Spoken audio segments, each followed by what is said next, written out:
Friends, welcome to my channel. और आज हम लोग पढ़ेंगे पंचायती राज का इतिहास। तो पंचायती राज का इतिहास जो है वो आपके आने वाले सभी एग्ज़ाम्स के लिए काफ़ी महत्वपूर्ण है। खास करके जो यूपी ट्रिपल एससी का ग्राम पंचायत अधिकारी का एग्ज़ाम आ रहा है उसके लिए, उसमें पंचायती राज का इतिहास और संवैधानिक दर्जा से संबंधित जो टॉपिक है वो 10 नंबर का दे रखा है। तो चलिए शुरू करते हैं। तो जो पंचायती राज का इतिहास है वो हम लोग किस किस के संदर्भ में पढ़ेंगे? प्राचीन काल के संदर्भ में पढ़ेंगे, मध्यकाल के संदर्भ में पढ़ेंगे और ब्रिटिश काल के संदर्भ में पढ़ेंगे। तो अब आगे बढ़ते हैं और देखते हैं। तो पंचायती राज का इतिहास जो है उसकी शुरुआत कहाँ से होती है? उसकी शुरुआत होती है वैदिक युग से। कब से शुरुआत होती है? वैदिक युग से जो है वो पंचायती राज की शुरुआत होती है। उसमें क्या होता है, पंचायत के लिए एक शब्द प्रयोग होता है जिसको बोलते हैं पंचायतन, जिसका अर्थ होता है 5 व्यक्तियों का समूह। और उसमें एक 5 व्यक्तियों में जो है वो एक धार्मिक व्यक्ति भी होता है। फिर ऋग्वेद में क्या होता है, स्थानीय स्व इकाइयों के रूप में जो है सभा, समिति और विदत का उल्लेख मिलता है। उसके बाद ये जो सभा, समिति और विदत थे ये क्या थे? स्थानीय स्तर के लोकतांत्रिक निकाय थे। रामायण से हमें क्या पता चलता है कि जो प्रशासन है उसके 2 भाग थे। कौन कौन से? पुर और जनपद, जिनका मतलब क्या था? नगर और ग्राम। आपसे क्वेश्चन आ सकता है कि पुर किसे कहते थे रामायण काल में, या फिर जनपद किसे कहते थे। उसके बाद राज्य में एक जाति पंचायत भी होती थी। तो उसमें क्या होता था कि जाति पंचायत द्वारा जो निर्वाचित व्यक्ति था वो राजा के मंत्री परिषद का क्या होता था? सदस्य होता था। उसके बाद अगर बात करी जाए महाभारत की, तो महाभारत के शांति पर्व और कौटिल्य के अर्थशास्त्र और मनुस्मृति से भी स्थानीय स्वशासन के साक्ष्य प्राप्त होते हैं। कहाँ से होते हैं? महाभारत के शांति पर्व से, कौटिल्य के अर्थशास्त्र से और मनुस्मृति से। किसके साक्ष्य? स्थानीय स्वशासन के। अच्छा, स्थानीय स्वशासन का मतलब क्या होता है कि मतलब एक लोकल सेल्फ गवर्नेंस, मतलब खुद का स्वशासन। स्वशासन का मतलब खुद का स्वशासन। स्थानीय यानी स्थानीय स्तर पर स्वयं का शासन। अच्छा, महाभारत के अनुसार जो है वो क्या होता था, शासन किस प्रकार का था उसके बारे में जिक्र करें तो ग्राम है। ग्राम के ऊपर क्या होता था? 10, 20, 100 और 10 ग्राम समूह की इकाइयाँ थीं। जैसे कि ग्रामिक जो था वो 1 ग्राम का प्रमुख अधिकारी होता था। दशक क्या होता था? 10 ग्रामों का प्रमुख होता था। फिर एक होता था विंस्य अधिपति, जो क्या होता था? 20 ग्रामों का प्रमुख होता था। फिर शतग्राम अध्यक्ष जो 100 ग्रामों का प्रमुख होता था। उसके बाद शतग्रामपति जो 1000 गांव का जो था वो प्रमुख था, ग्रामों का प्रमुख था। और इन लोगों का काम क्या था? ये स्थानीय स्तर पर कर एकत्रित करते थे और अपने गांव की रक्षा के लिए इनकी जिम्मेदारी क्या थी? गांव की रक्षा करना और कर जो है वो एकत्रित करते थे। अच्छा, प्राचीन काल में अब बात करते हैं कि कैसा था ग्राम पंचायत का स्तर। तो कौटिल्य के अर्थशास्त्र में ग्राम पंचायत का उल्लेख मिलता है। कहाँ मिलता है? कौटिल्य के अर्थशास्त्र में।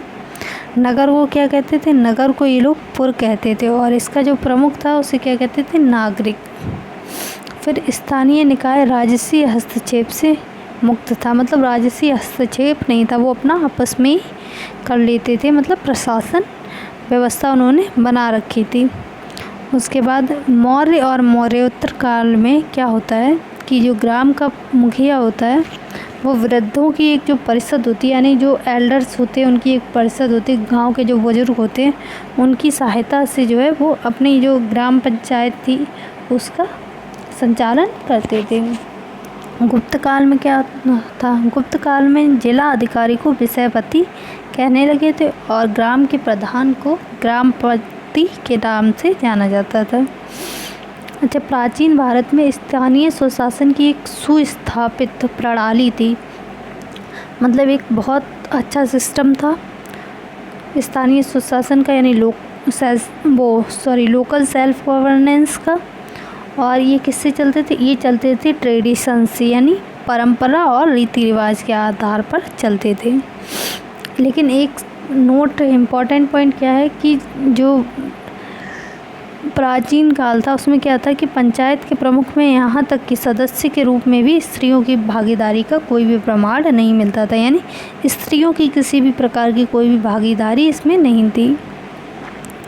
अब बात करते हैं मध्यकाल की। तो मध्यकाल में क्या होता है कि सल्तनत काल में दिल्ली के सुल्तान जो हैं उन्होंने अपने जो प्रांत हैं उन्हें अपने राज्य को जो है वो प्रांतों में विभाजित किया था, और उन प्रांतों को क्या बोला जाता था? विलायत बोला जाता था। क्या बोलते थे? विलायत बोलते थे।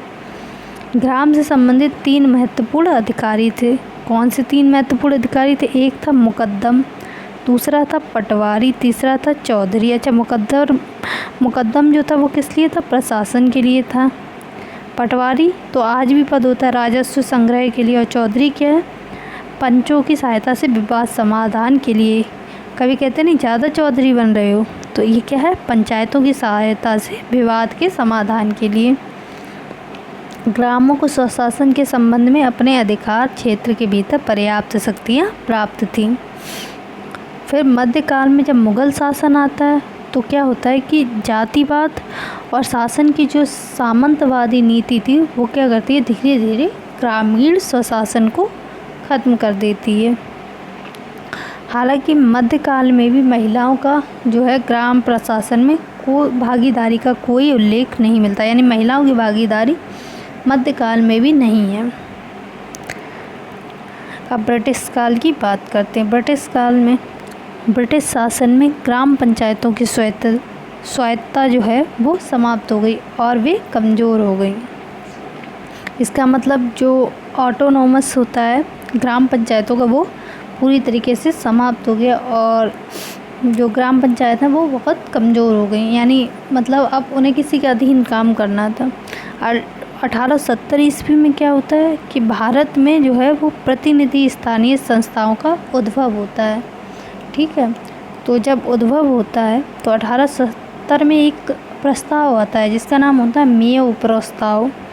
ठीक है, ये बहुत ही इम्पॉर्टेंट है, आपसे पूछा जा सकता है कि मेयो रेजोल्यूशन कब आया? तो 1870 में आया। ये क्या करता है? स्थानीय संस्थाओं की शक्ति और उत्तरदायित्व में क्या कर देता है? वृद्धि कर देता है, जिससे कि उनके विकास को गति मिलती है। अच्छा, मेयो का अनुसरण करते हुए जो लॉर्ड रिपन होता है वो सन 1882 में क्या करता है? इन स्थानीय संस्थाओं को उनका अत्यंत आवश्यक लोकतांत्रिक ढांचा देता है। मतलब लोकतांत्रिक रूप से इन स्थानीय शासन को मतलब नियम कानून वगैरह बना के जो है वो मतलब एक सिस्टमेटिक वे में जो है संचालित करता है, जिससे इसका जो इसने ये किया था इसको बोलते थे स्थानीय स्वशासन का मैग्ना कार्टा, जो इसका ये नियम आया था। अच्छा, लॉर्ड रिपन को जो है वो भारत में स्थानीय स्वशासन का जनक किसे कहा जाता है? लॉर्ड रिपन को।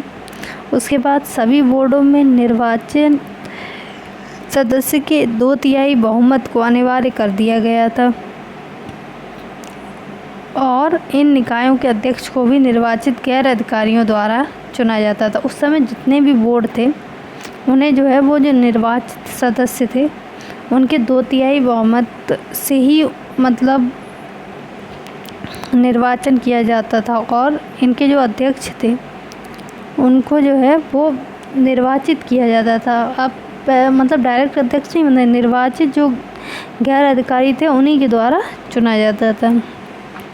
अच्छा, वर्ष 1907 में स्थानीय स्वशासन संस्थाओं को जो CEH होब हाउस है उनकी अध्यक्षता में क्या होता है कि केंद्रीकरण पर रॉयल कमीशन के गठन से अधिक बल मिलता है। किसका गठन होता है? केंद्रीकरण पर रॉयल कमीशन, यानी रॉयल कमीशन ऑन सेंट्रलाइजेशन। आपसे पूछा जा सकता है कि रॉयल कमीशन ऑन सेंट्रलाइजेशन कब आया? तो 1907 में आया, और ये किसकी अध्यक्षता में आया? तो ये CEH होब हाउस की अध्यक्षता में आई। ये वेरी वेरी इम्पॉर्टेंट है, यह आपसे पूछा जा सकता है। 10 नंबर में आपसे यही सब पूछा जाएगा। और अब चलते हैं आगे। इस पृष्ठभूमि में क्या होता है, वर्ष 1919 में हम लोग बहुत अच्छे से जानते हैं मॉन्टेग चेम्सफोर्ड सुधार आया था। इसने क्या किया, जो स्थानीय सरकार थी उसको क्या किया, उस विषय को ही प्रांतों के अधिकार क्षेत्र में स्थानांतरित कर दिया। उसके बाद क्या होता है, इस सुधारों में क्या अनुशंसा की गई थी। इन सुधारों में जहाँ तक संभव हो स्थानीय निकाय के पास एक पूर्ण नियंत्रण की क्षमता होनी चाहिए, यानी पूरा नियंत्रण होना चाहिए। और जो बाहरी नियंत्रण है उससे क्या होना चाहिए, ये संभवतः पूरी तरीके से स्वतंत्र होना चाहिए। अच्छा, इन पंचायतों के दायरे में ग्रामों की संख्या जो थी वो सीमित थी, ज़्यादा नहीं थी, मतलब निश्चित थी। लेकिन संगठनात्मक और राजकोषीय बाधाओं के कारण ये ग्रामीण स्तर पर स्थानीय स्वशासन की लोकतांत्रिक और जीवंत संस्था के रूप में नहीं बदल सके। कारण क्या था कि संगठन की कमी थी, उसके अलावा राजकोषीय यानी धन की बाधाएं थी। इस कारण जो है ये एक लोकतांत्रिक संस्था में नहीं बदल सके। हालांकि वर्ष 1925 तक 8 पंचायतों ने जो है वो पंचायत अधिनियम पारित कर लिया और 6 देसी रियासतें ऐसी थीं जिन्होंने पंचायत कानून को पारित कर लिया, परंतु इससे जो है स्थानीय स्वशासन की संस्थाओं की स्थिति में कोई विशेष सुधार नहीं हुआ। अगर आपको ये वीडियो अच्छा लगा हो तो इसे लाइक और चैनल को सब्सक्राइब करिए। और इसके बाद जो अगला वीडियो आएगा वो आपका आएगा पंचायती राज का जो संवैधानिक दर्जा है उससे संबंधित। तो थैंक यू वेरी मच।